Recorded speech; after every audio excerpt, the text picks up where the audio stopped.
Confieso mi asombro y mi temor. Primero, ante el público invisible de la televisión. Y después, y sobre todo, rodeado de esta asamblea de sombras.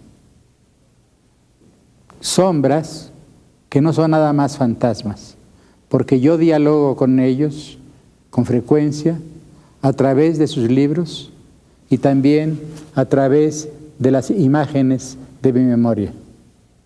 Son fantasmas, pero también son seres reales que me han acompañado a lo largo de mi existencia como escritor. El grupo de contemporáneos. Alguna vez Jorge Cuesta dijo: lo que distingue a mi generación de las anteriores es el temple crítico, la actitud crítica. Tenía razón. Fueron muy distintos a las generaciones anteriores en el sentido en que introdujeron en la literatura mexicana una noción de rigor ante la obra propia y ante la tradición. Sin embargo, ninguno de ellos ha dejado una obra crítica comparable, por ejemplo, a la obra de Reyes o de otros escritores. Tampoco sobresalieron en lo que más falta nos hace: la crítica moral, la crítica política, la crítica de la vida social. Hay dos excepciones. Jorge Cuesta, un temperamento brillante y también profundo, que escribió algunos ensayos notables sobre estos temas. Un gran pensador político. Pero Cuesta murió muy joven y más que una obra nos dejó incitaciones, nos abrió caminos. La otra obra importante, fundamental, es la de Samuel Ramos. Pero Samuel Ramos también fue sobre todo un iniciador. Con él comienza algo. Pero otros han desarrollado algunas de sus ideas y sobre todo han explorado territorios nuevos que él no pudo ni podía probablemente hacer porque la misión del iniciador es muy distinta. Actitud crítica ante la realidad, eso sí lo tuvieron todos ellos. Y esto se ve por la influencia benéfica que ejercieron en la época en que estuvieron vivas en la vida literaria de México, vivos en la vida literaria de México, y también por la influencia que ejercieron sobre ellos mismos. La actitud crítica de los contemporáneos se ejerce sobre todo en sus obras. Incluso yo diría que a veces se excedieron, se criticaron demasiado, y esto les impidió probablemente tener un vuelo más alto y más amplio. El rigor es un amigo peligroso. La literatura moderna colinda, por una parte, con la política, pero no la política entendida como búsqueda del poder, sino más bien como una visión del mundo y un deseo de transformar al mundo. En la literatura contemporánea, la vena, diríamos, visionaria, casi religiosa, se une con la tradición revolucionaria del romanticismo. Cambiar al mundo y no solamente comprenderlo, ha sido una de las tentaciones de la poesía del siglo XX, en sus dos grandes vertientes. Lo mismo en la vertiente revolucionaria que en la vertiente, diríamos, nostálgica de las grandes épocas clásicas. Pienso en los surrealistas franceses, por ejemplo, en Breton o en Aragón, por lo que toca a la primera corriente, o en un poeta como Ezra Pound, por lo que se refiere a la segunda corriente. Pues bien, esta tentación revolucionaria, esta tentación, esta religión de la política, más que esta política de la religión, de la poesía contemporánea, no tocó o apenas si tocó a los contemporáneos. Eran escépticos y nunca, y ninguno de ellos fue un comunista como Pablo Neruda o un fascista como Ezra Pound. Sin embargo, la política les interesó. Les interesó de un modo mucho más concreto y tal vez más útil. Pienso sobre todo en dos de ellos, en Torres Bodet y en José Gorostiza. No quisieron implantar nuevas ideas, no quisieron cambiar la realidad de un modo total y radical. Quisieron influir en la realidad, ayudar a su lenta transformación.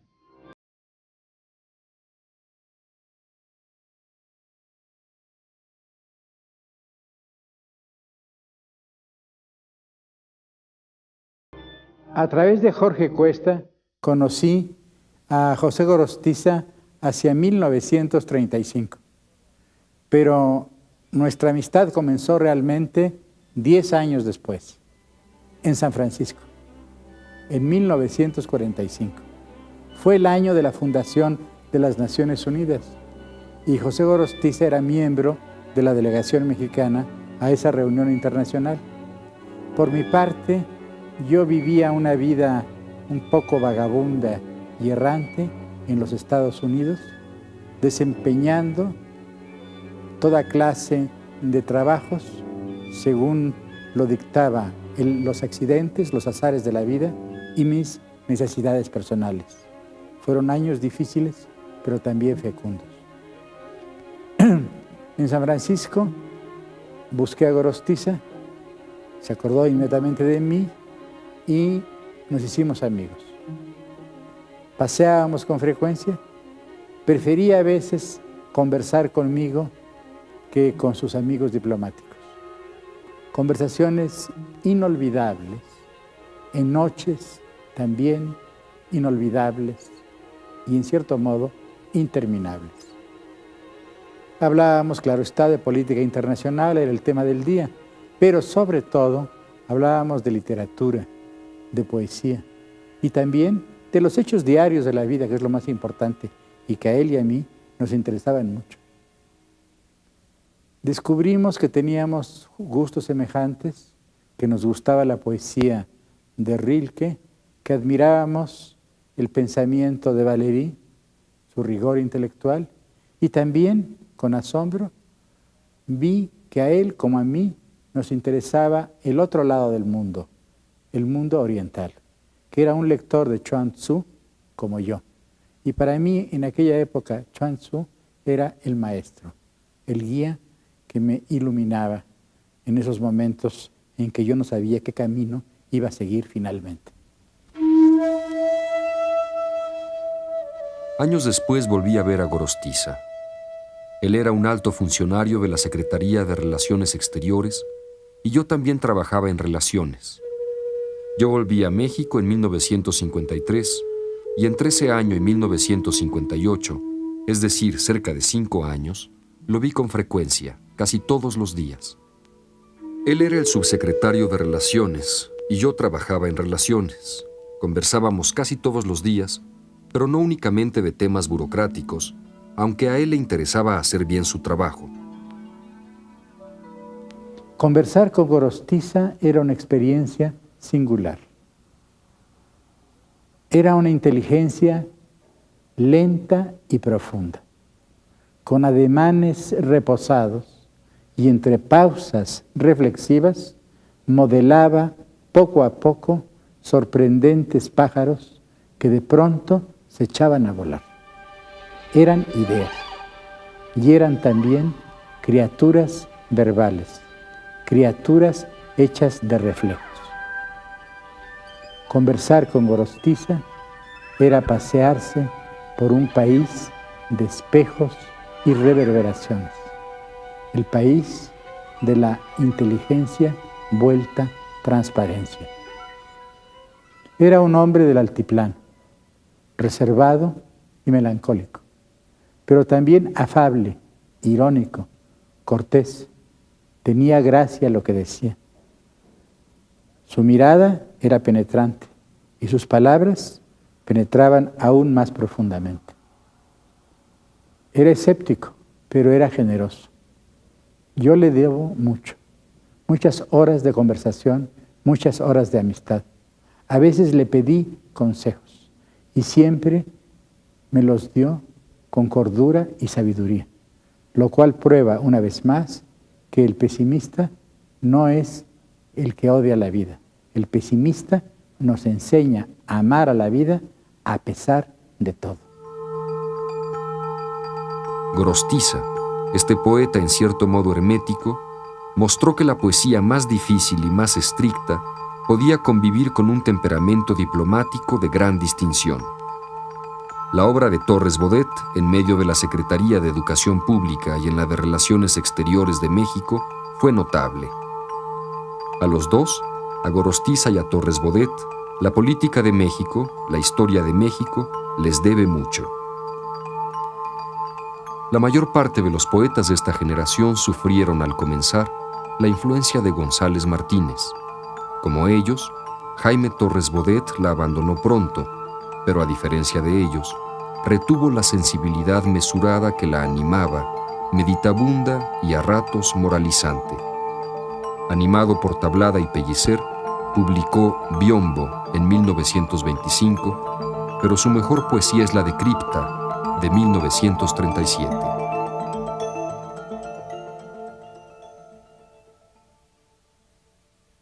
Dédalo. Enterrado vivo en un infinito dédalo de espejos, me oigo, me sigo, me busco en el liso muro del silencio, pero no me encuentro. Palpo, escucho, miro. Por todos los ecos de este laberinto, un acento mío está pretendiendo llegar a mi oído, pero no lo advierto. Alguien está preso aquí en este frío, lúcido recinto, dédalo de espejos. Alguien al que imito. Si se va, me alejo. Si regresa, vuelvo. Si se duerme, sueño. Eres tú, me digo, pero no contesto. Perseguido, herido por el mismo acento, que no sé si es mío, contra el eco mismo del mismo recuerdo, en este infinito dédalo de espejos, enterrado vivo.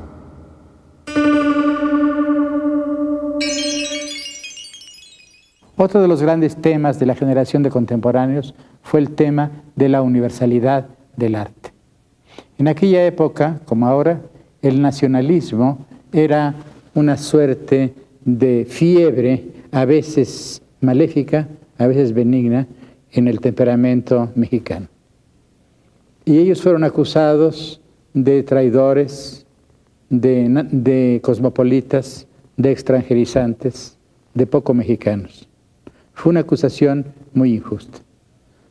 Fueron nacionalistas, pero no a la manera folclórica de Diego Rivera, a la manera nacionalismo de guitarra, tampoco a la manera de revolucionaria, nacionalismo de Canana y de Mauser.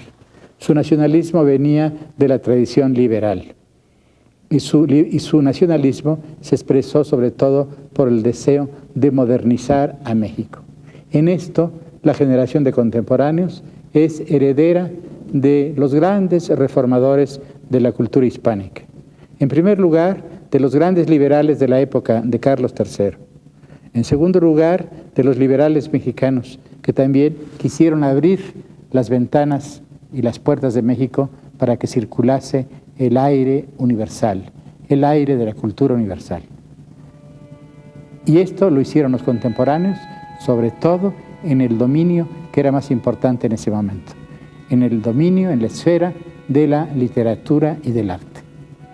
De modo que su afición a las letras francesas e inglesas, sobre todo, no fue simple amor por lo extranjero, como dijeron algunos tontos en su época, sino fue sobre todo una tentativa importante por modernizar a nuestro país.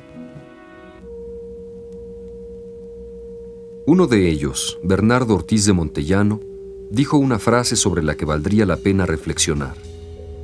Nosotros en nuestra revista, se refería a la revista Contemporáneos, queremos escribir la palabra México con una pluma fuente de tinta universal, escribir con caracteres universales la palabra México.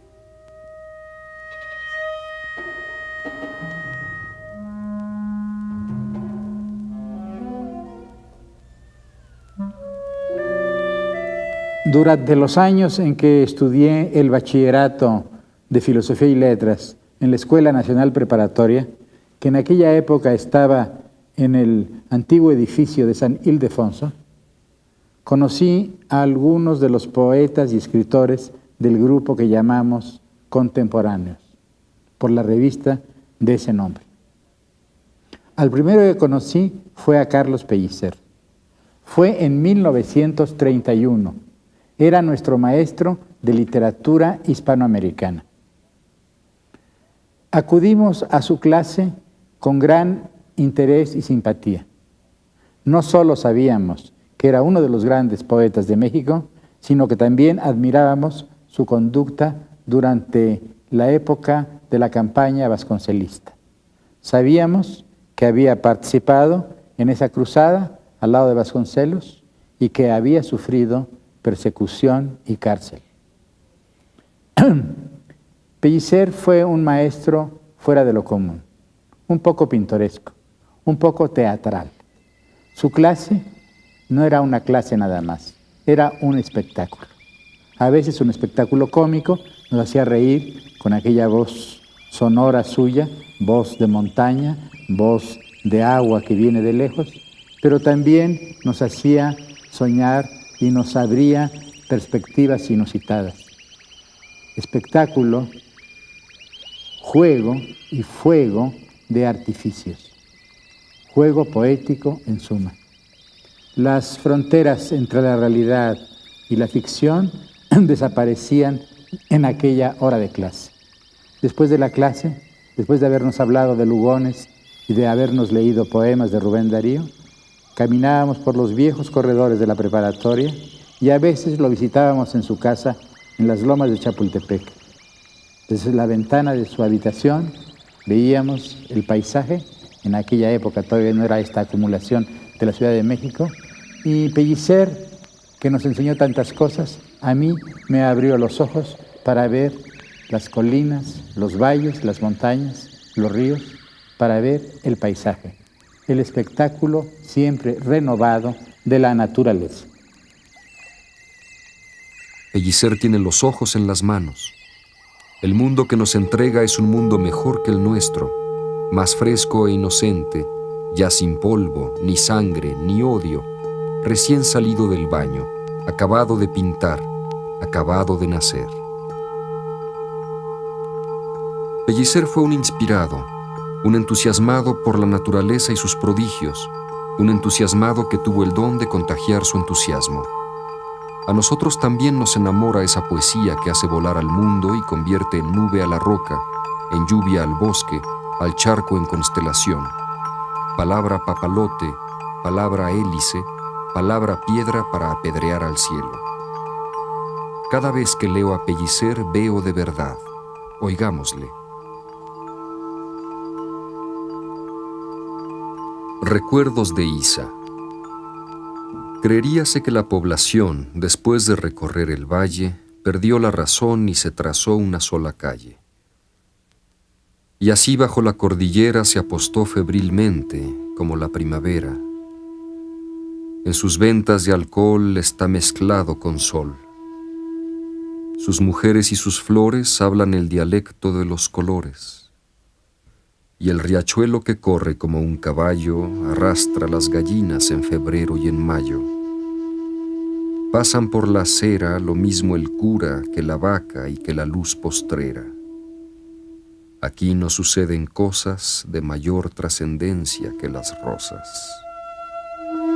Como amenaza lluvia, se ha vuelto morena la tarde que era rubia. Parece que la brisa estrena un perfume y un nuevo giro. Un cantar me despliega una sonrisa y me hunde un suspiro.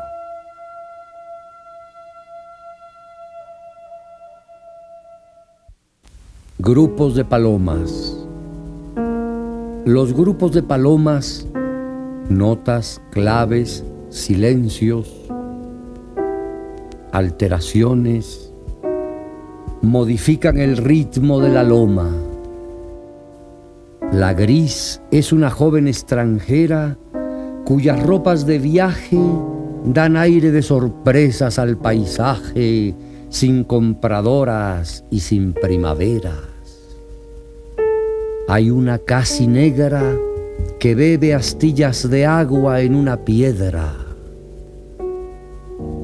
Después se pule el pico, mira sus uñas, ve las de las otras, abre un ala y la cierra, tira un brinco y se para debajo de las rosas. El fotógrafo dice: para el jueves, señora. La inevitablemente blanca sabe su perfección. Bebe en la fuente y se bebe a sí misma y se adelgaza cual un poco de brisa en una lente que recoge el paisaje. Es una simpleza cerca del agua. Inclina la cabeza con tal dulzura que la escritura desfallece en una serie de sílabas maduras.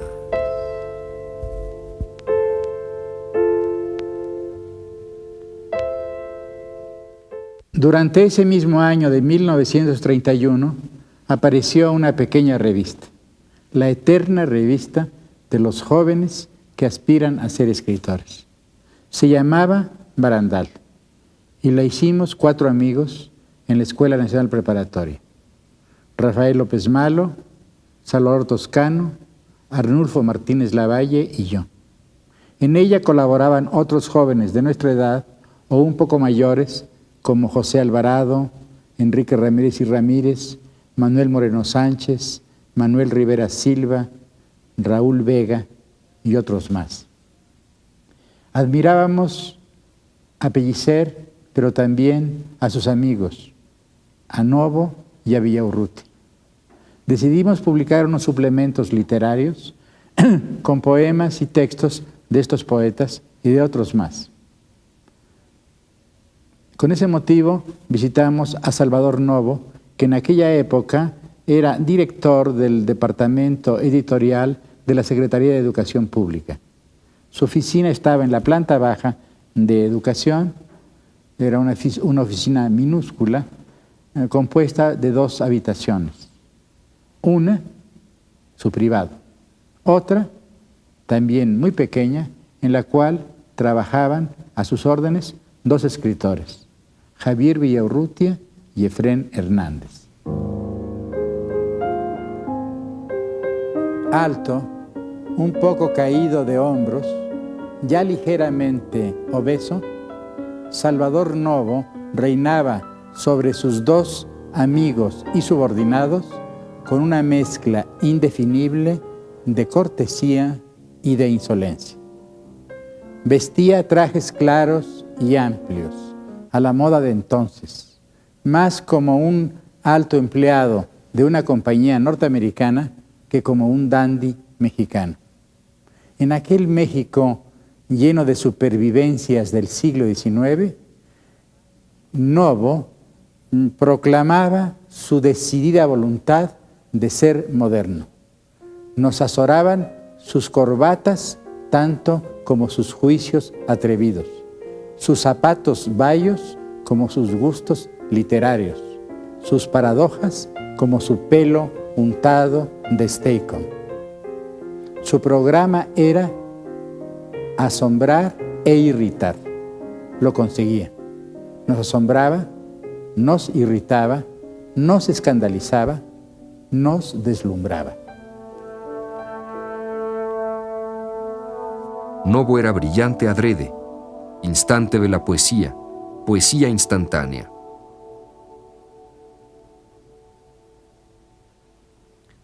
Un domingo, Epifanía no volvió más a la casa. Yo sorprendí conversaciones en que contaban que un hombre se la había robado, y luego, interrogando a las criadas, averigüé que se la había llevado a un cuarto. No supe nunca dónde estaba ese cuarto, pero lo imaginé frío, sin muebles, con el piso de tierra húmeda y una sola puerta a la calle. Cuando yo pensaba en ese cuarto no veía a nadie en él. Epifanía volvió una tarde y yo la perseguí por el jardín rogándole que me dijera qué le había hecho el hombre, porque mi cuarto estaba vacío como una caja sin sorpresas. Epifanía reía y corría y al fin abrió la puerta y dejó que la calle entrara en el jardín.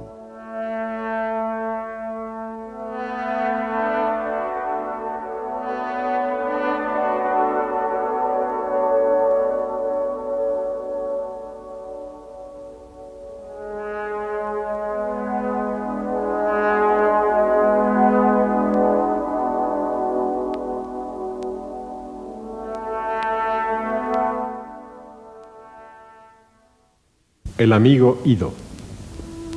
Me escribe Napoleón: el colegio es muy grande, nos levantamos muy temprano, hablamos únicamente inglés. Te mando un retrato del edificio. Ya no robaremos juntos dulces de las alacenas, ni escaparemos hacia el río para ahogarnos a medias y pescar sandías sangrientas. Ya voy a presentar 6º año.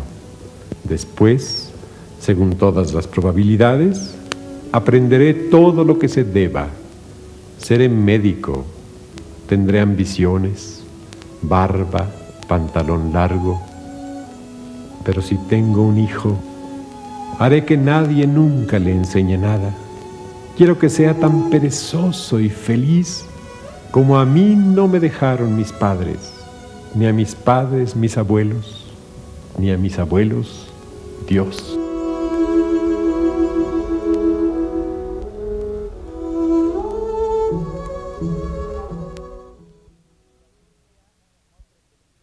Villaurrutia no pretendía ser humilde.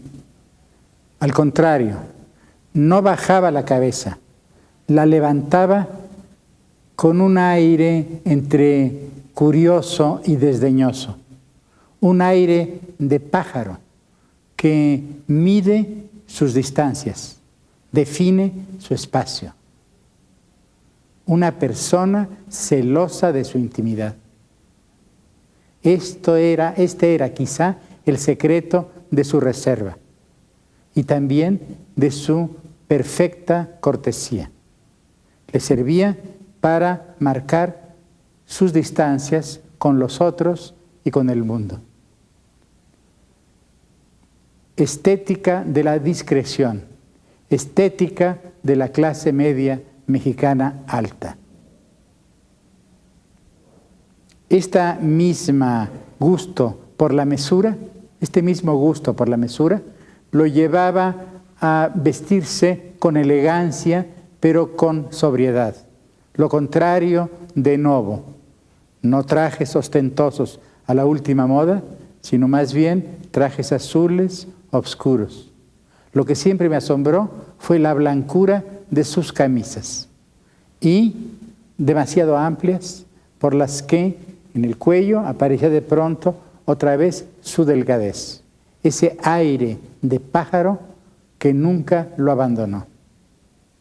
Su piel era mate, no era una fisonomía extraordinaria, salvo por la humedad de los ojos, la nobleza de la frente y sobre todo la voz y los ademanes. Sabía mover las manos, pero también tenía una voz profunda, grave, aterciopelada. Sabía hablar, un defecto. A veces lo veíamos sonreír complacido de lo que él decía. Vanidad. Pero esto era perdonable, porque si es cierto que Javier a veces se oía, también es cierto que con mucha frecuencia nos oía a los más jóvenes. Y esto es muy importante para un escritor. Si yo me atreviese a dar un consejo a los escritores jóvenes, a los poetas jóvenes, les diría: para aprender a hablar, antes hay que aprender a oír. Esta fue una de las enseñanzas de Javier Villaurrutia en su trato diario conmigo.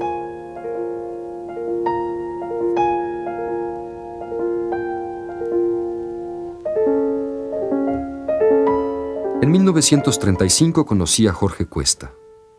Eran los días en que se debatía el tema de la educación socialista. La disputa llegó a la universidad, pues se pretendía imponerla también en ella.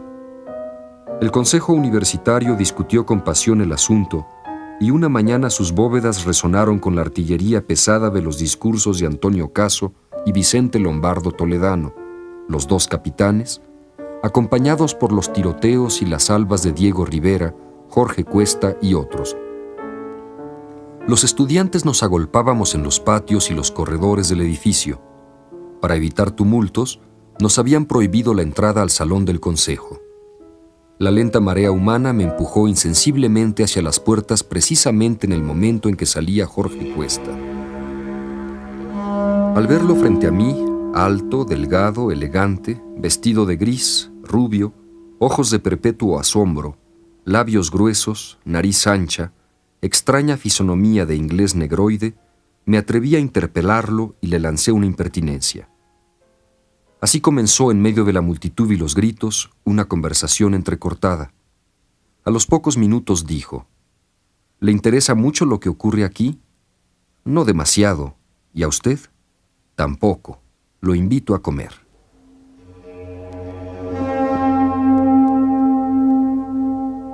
Salimos de San Ildefonso y Jorge me llevó a un restaurante que estaba en la calle de Bolívar. Era un restaurante alemán y a mí me pareció elegantísimo. Mi emoción fue enorme y a él de haberle divertido. Era la primera vez que yo estaba en un lugar elegante y nada menos que con Jorge Cuesta. Hablamos mucho. Hablamos de Huxley y de Lawrence, es decir, de la inteligencia y de la pasión. También hablamos de Gide y de Malraux, es decir, de la curiosidad y de la acción, del espíritu que duda y del espíritu épico. Esa tarde fue mi primera experiencia ante esa prodigiosa máquina intelectual que era Jorge Cuesta. Pero cuando digo máquina, soy injusto. Cuesta era profundamente inteligente y por eso era profundamente humano. También era generoso y atento. Pero claro, la facultad central en él era la inteligencia. Era sorprendente verlo construir aquellas arquitecturas mentales. Se le veía literalmente pensar.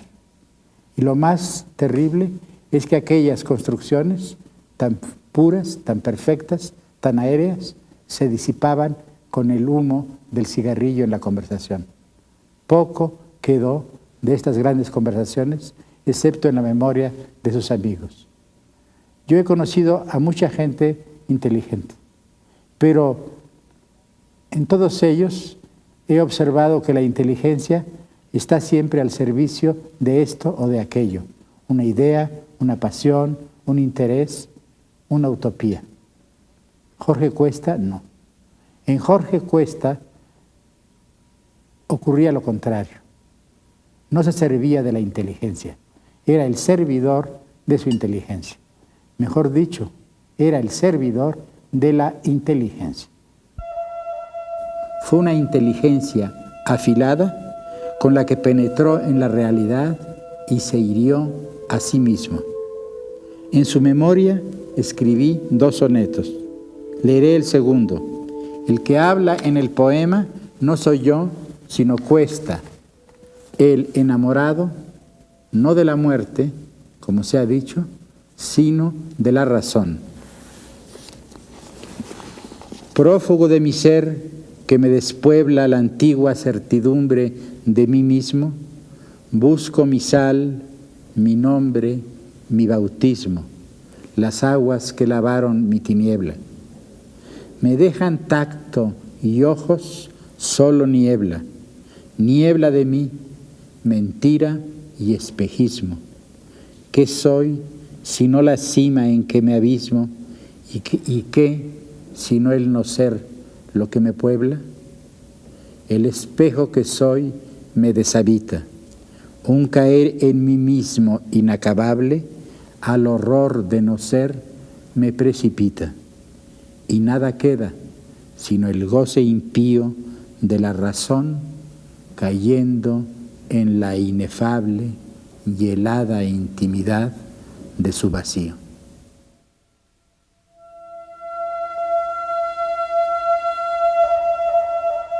En los primeros días de enero de 1937 apareció un pequeño libro mío, Raíz del Hombre, un libro de poemas. Jorge Cuesta escribió y publicó en el número 2 de Letras de México un artículo que me estimuló mucho. No todos sus amigos compartían su opinión, porque en ese mismo número o en otro próximo, no recuerdo ahora con exactitud, apareció una pequeña nota, me parece que de Ortiz de Montellano, en que criticaba no tanto mi poesía como mis ideas políticas. A los pocos días, Jorge Cuesta me llamó por teléfono y me invitó a comer. Me dijo que comeríamos con unos amigos suyos, sin decirme quiénes. Quedamos en que pasaría por él. Él trabajaba, si no recuerdo mal, en una compañía destiladora de alcoholes del estado de Veracruz, era químico. El día convenido, llegué a su oficina y me encontré en la antesala a Javier Villaurrutia. Me dijo que él y Cuesta me llevarían a la comida y me dio los nombres de los asistentes, el grupo de los contemporáneos en pleno, nada menos. De pronto me di cuenta que me habían invitado a una suerte de ceremonia de iniciación, mejor dicho, un examen. Yo era el examinado y Jorge y Javier mis padrinos. Me estremecí un poco.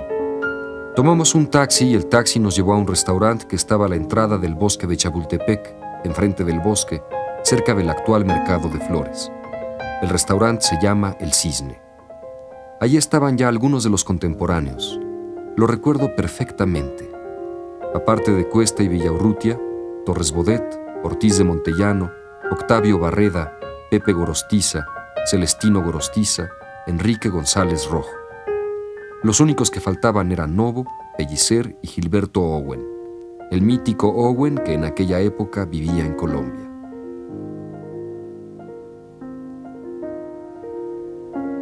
Gilberto Owen es una figura nocturna.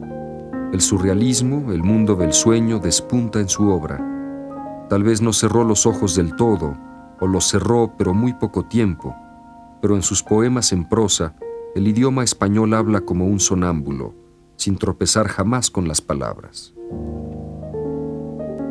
Poema de amor, poema del conocimiento y poema del destierro.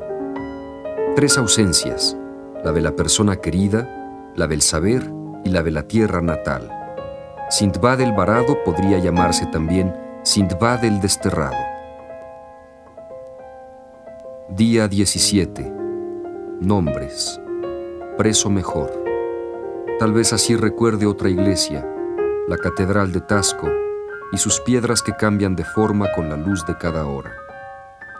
Las calles ebrias tambaleándose por cerros y hondonadas, y no lo sé, pero es posible que llore ocultamente al recorrer en sueños algún nombre, callejón del agua escondida.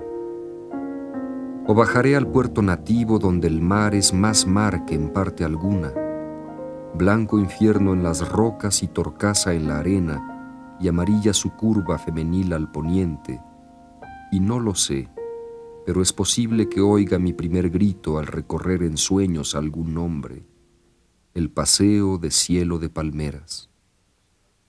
O en Yuriria veré la mocedad materna, plácida y tenue antes del torbellino rubio. Ella estará deseándome en su vientre frente al gran ojo insomne y bovino del lago. Y no lo sé, pero es posible que me sienta nonato al recorrer en sueños algún nombre, isla de la doncella que aún aguarda.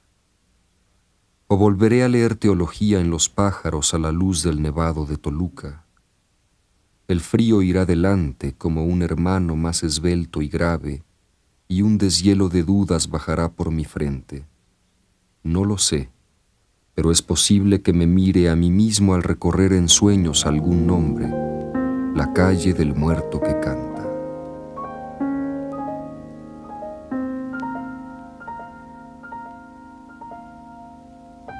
Siempre me sorprendió la rapidez de la inteligencia de Villaurrutia, la velocidad de su ingenio. En los días afortunados, cuando conversábamos, de pronto se convertía en un surtidor de paradojas y de epigramas, muchas veces crueles, una suerte de flechador de la inteligencia. Esto delataba un temperamento inestable, habitado por pasiones opuestas, con frecuencia abúlico, inseguro de sí. El temperamento melancólico, como decían en el siglo XVII. Lo opuesto a la inteligencia lenta y profunda de Gorostiza. Gorostiza, con su melancolía, creaba, diríamos, suntuosos monumentos hechos de estalactitas verbales. Villaurrutia flechaba la noche. Angustia es quizá la palabra que define al temperamento de Villaurrutia, pero también a su poesía. Angustia, que es una palabra habitada por los opuestos, el sueño y el insomnio, el deseo y la muerte, la sombra y la sangre. Todas estas oposiciones se resuelven en una metáfora que aparece con frecuencia en los poemas de Villaurrutia. Él dice a veces que la herida es una boca. Y esta dualidad entre herida y boca descubre una extraña adivinación de la naturaleza humana, porque la boca es el órgano del lenguaje. Por la boca el hombre se expresa, el hombre, la única criatura que habla, el único animal que sabe hablar. Pero también esta boca que habla es una herida. Y así podríamos definir provisionalmente, como todas las definiciones, a la poesía de Villaurrutia con su misma metáfora. Es una poesía que habla por la herida, como dice la frase popular. ¿Qué herida? La herida del ser, la desgarradura original del hombre. Nocturno mar. Ni tu silencio duro cristal de dura roca, ni el frío de la mano que me tiendes, ni tus palabras secas, sin tiempo ni color, ni mi nombre, ni siquiera mi nombre que dictas como cifra desnuda de sentido, ni la herida profunda, ni la sangre que emana de sus labios palpitante, ni la distancia cada vez más fría, sábana nieve de hospital invierno, tendida entre los dos como la duda, nada podrá ser más amargo que el mar que llevo adentro, solo y ciego. El mar, antiguo Edipo, que me recorre a tientas desde todos los siglos, cuando mi sangre aún no era mi sangre, cuando mi piel crecía en la piel de otro cuerpo, cuando alguien respiraba por mí que aún no nacía. El mar que sube mudo hasta mis labios, el mar que me satura con el mortal veneno que no mata, pues prolonga la vida y duele más que el dolor. El mar que hace un trabajo lento y lento, forjando en la caverna de mi pecho el puño airado de mi corazón. Mar sin viento ni cielo, sin olas, desolado. Nocturno mar sin espuma en los labios. Nocturno mar sin cólera, conforme con lamer las paredes que lo mantienen preso. Y esclavo que no rompe sus riberas, y ciego que no busca la luz que le robaron, y amante que no quiere sino su desamor. Mar que arrastra despojos silenciosos, olvidos olvidados y deseos, sílabas de recuerdos y rencores, ahogados sueños de recién nacidos, perfiles y perfumes mutilados, fibras de luz y náufragos cabellos. Nocturno mar amargo que circula en estrechos corredores de corales arterias y raíces y venas y medusas capilares. Mar que teje en la sombra su tejido flotante, con azules agujas ensartadas con hilos, nervios y tensos cordones. Nocturno mar amargo que humedece mi lengua con su lenta saliva, que hace crecer mis uñas con la fuerza de su marea oscura. Mi oreja sigue su rumor secreto, oigo crecer sus rocas y sus plantas que alargan más y más sus labios dedos. Lo llevo en mí como un remordimiento, pecado ajeno y sueño misterioso, y lo arrullo y lo duermo y lo escondo y lo cuido, y le guardo el secreto.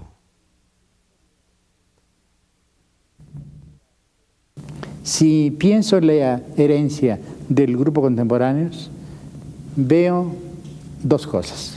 Por una parte, sus obras individuales. Algunas de ellas son admirables y pertenecen a la historia de la poesía de la lengua española.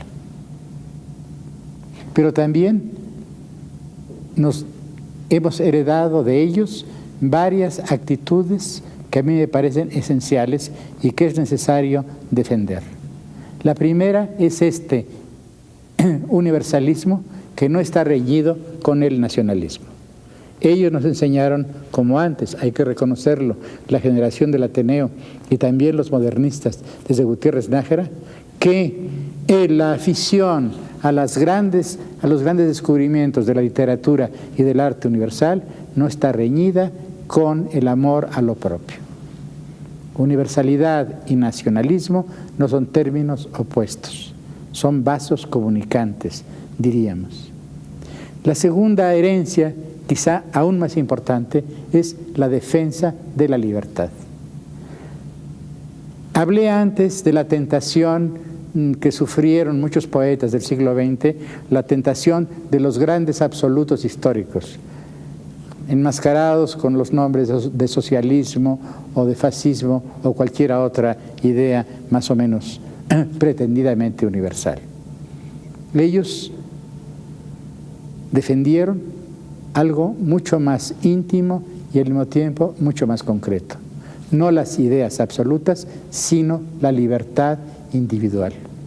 Libertad estética, pero también libertad moral. Esto es algo que debemos seguir defendiendo, porque yo no concibo a la literatura moderna, a una cultura moderna, sin libertad y, en consecuencia, sin crítica. Y la tercera herencia el amor a la obra bien hecha. La facilidad ha sido una de las plagas de la literatura latinoamericana y ellos nos advirtieron que la facilidad es el camino del desastre artístico. Rigor con nosotros mismos y rigor con los demás. Ese rigor está hecho de pasión por la obra bien hecha. Hacia 1930 aparece el tema de la muerte en la literatura mexicana. Desaparece como una víctima más durante la gran matanza de la Segunda Guerra Mundial. No quiero decir, claro, que los escritores de las otras generaciones no hubiesen tocado el tema. Apenas si necesito recordar que la poesía de López Velarde, el antecesor inmediato de los contemporáneos, gira casi exclusivamente en torno al eje del amor y la muerte. Pero los escritores mexicanos de esa década sufrieron una suerte de fascinación, al grado que 3 de los mejores libros de poemas de ese período se llaman Muerte sin fin, de José Gorostiza, Nostalgia de la muerte, de Javier Villaurrutia, y Muerte de cielo azul, de Bernardo Ortiz de Montellano. El amor y la muerte, gemelos adversarios, han sido constante asunto de los poetas, desde el origen de la civilización, y aún antes. Uno de los poemas más puros e intensos que conozco es un canto fúnebre pigmeo. Sin embargo, aunque la imagen de la muerte acompaña al hombre desde el principio, periódicamente se vuelve una preocupación obsesiva. Hay épocas enamoradas de la muerte y otras procuran exorcizarla. La muerte aparece y desaparece en la conciencia de los hombres con cierta regularidad cíclica. Además, nuestra idea de la muerte cambia con las épocas y las sociedades. Hay tantas visiones de la muerte como civilizaciones.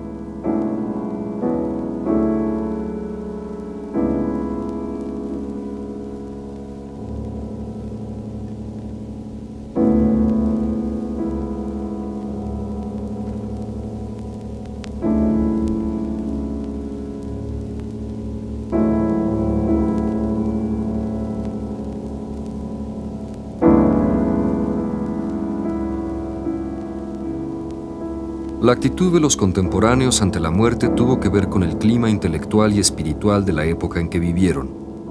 En ese sentido, se apropiaron de las ideas sobre la muerte que cubrían a Europa entonces. Pero además había una predisposición interior que hay que llamar melancolía, asidia, una melancolía que venía también de su escepticismo. Muy jóvenes, se dieron cuenta de que la historia de México era una carrera que terminaba en un muro, ese muro que todavía no hemos podido saltar ni perforar. El escéptico duda y así preserva su libertad. En ese proceso de autocrítica y conocimiento, los más lúcidos y rigurosos, Gorostiza, Cuesta y Villaurrutia, tenían que encontrar a la muerte.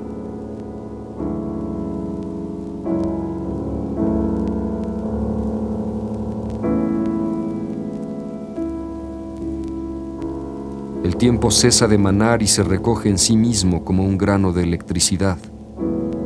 A esta estirpe pertenece la poesía de José Gorostiza. Muerte sin fin es el monumento que la forma se erige a sí misma. Ya nos permite atisbar lo que hay del otro lado del espejo, la muerte que se está mirando en nosotros. Este monumento es una tumba. La forma al consumarse se consume, se extingue. Es una transparencia, no queda nada por ver ni por decir. Homenaje de la palabra al silencio, de la presencia a la ausencia, de la forma al vacío.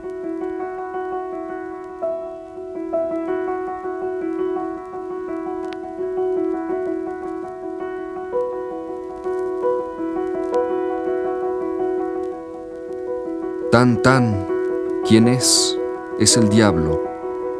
Es una espesa fatiga, una ansia de transponer estas lindes enemigas, este morir incesante, tenaz, esta muerte viva, oh Dios que te está matando en tus hechuras estrictas, en las rosas y en las piedras, en las estrellas ariscas y en la carne que se gasta como una hoguera encendida por el canto, por el sueño, por el color de la vista. Tan, tan, ¿quién es? Es el diablo. Hay una ciega alegría, un hambre de consumir el aire que se respira, la boca, el ojo, la mano, estas pungentes cosquillas de disfrutarnos enteros en solo un golpe de risa. Ay, esta muerte insultante, procaz que nos asesina a distancia, desde el gusto que tomamos en morirla por una taza de té, por una apenas caricia.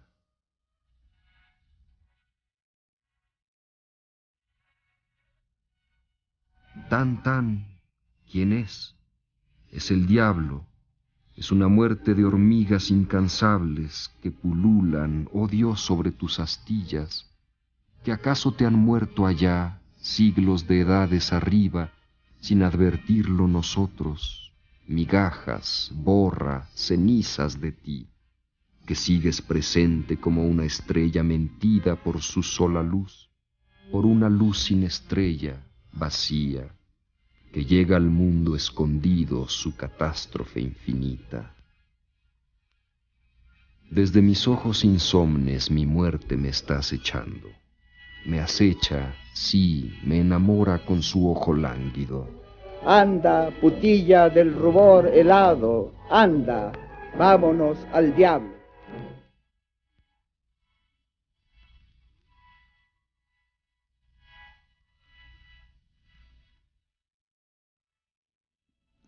Javier Villaurrutia o El ojo fijo del insomne en la noche interminable.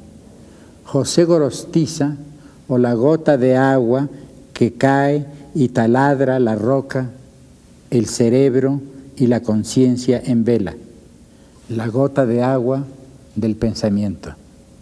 Carlos Pellicer o El sol que ilumina el agua del cántaro. El agua que sabe a pájaros. Y los otros, Novo, Owen, Ortiz de Montellano, Torres Bodet, y los compañeros del grupo sin grupo, y sus enemigos, Octavio Barreda, Rodolfo Sigli, Manuel Maplesarce, Renato Leduc, Elías Nandino, que todavía está allá en Jalisco, en su Guadalajara. Algunos de ellos fueron mis maestros, otros mis amigos. Se llamaron a sí mismos el grupo sin grupo. En efecto, no presentaron una doctrina estética, una revolución estética, no fue el grupo de contemporáneos no sostuvo ningún movimiento de orden intelectual o de orden estético, a la inversa de los estridentistas antes, o bien de los surrealistas, de los expresionistas y de tantos otros movimientos del siglo XX. Tuvieron una actitud escéptica e inteligente frente a las vanguardias de nuestro siglo. Pero fueron realmente un grupo sin grupo. Fueron una asamblea de personalidades extraordinarias. Pero ante su obra me pregunto lo mismo que me pregunto ante la generación de 1927 en España, es decir, la generación de García Lorca, Guillén, Alberti, Cernuda, Salinas y los otros grandes poetas. Alguien me preguntó una vez, ¿podrías decirme el nombre del más alto, del mejor de los poetas de la generación de 27 en España? Y yo le contesté, no puedo. Todos me gustan. Pues lo mismo ocurre con los contemporáneos. Me seduce la obra de Gorostiza, pero también me impresiona el rigor intelectual de Cuesta o la obra acerada, punzante, dolorosa de Novo, o bien los nocturnos de Villaurrutia. Entonces, yo no prefiero a ninguno de ellos. Pienso que la obra de ellos es más intensa que extensa, con la excepción de Pellicer. Pero incluso en Pellicer no hay grandes cambios. Esta es, diríamos, una de las características de la poesía del grupo. La intensidad frente a la extensión, frente a la amplitud. Son lo contrario de otros poetas contemporáneos suyos de otras lenguas o de México que hicieron obras mucho más amplias que las de ellos. Ellos fueron rigurosos, limitados e intensos, sin excluir al más amplio entre ellos, Pellicer, que en realidad escribió siempre, no el mismo poema, pero diríamos variaciones del mismo poema. Un poema inmenso, pero también un solo poema, una sola visión de la realidad. Así pues, no puedo preferir casi a ninguno de ellos. Y entonces digo, ¿qué fueron los contemporáneos? Fueron un gran poeta de muchas voces.